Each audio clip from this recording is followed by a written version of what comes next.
The wagon carrying Froud's coffin stumbled to a stop outside the Shrine of Harold.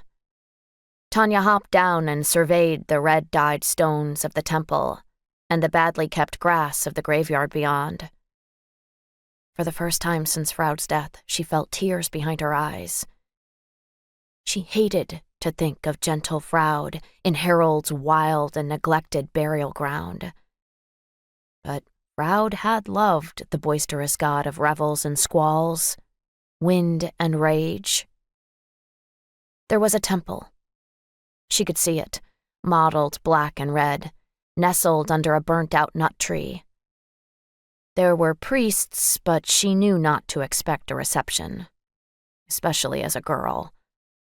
The priests conducted their burial rites in secret, and no women were ever allowed. Tanya surveyed the scene and, finding nothing useful for her to do, turned to walk back to the Smiling Snake. She walked briskly down the sandy road, smelling the fish and salt of Griffin's Port more with every step. It was rare that she even noticed the smell. But then she hadn't left the small, shabby city she called home much in the last 10 years. When she was young and first came to live with him, Froud had often wanted to take her down the path that led to the woods, to go to a fair or a market or a festival even. But she had been too frightened. Frightened that she would get lost, that she'd never find her way back. Frightened that Froud would simply leave her under a tree.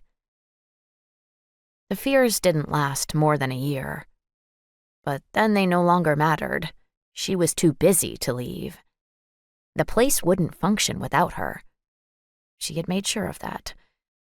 Fear of being left under a tree was for other, less important girls.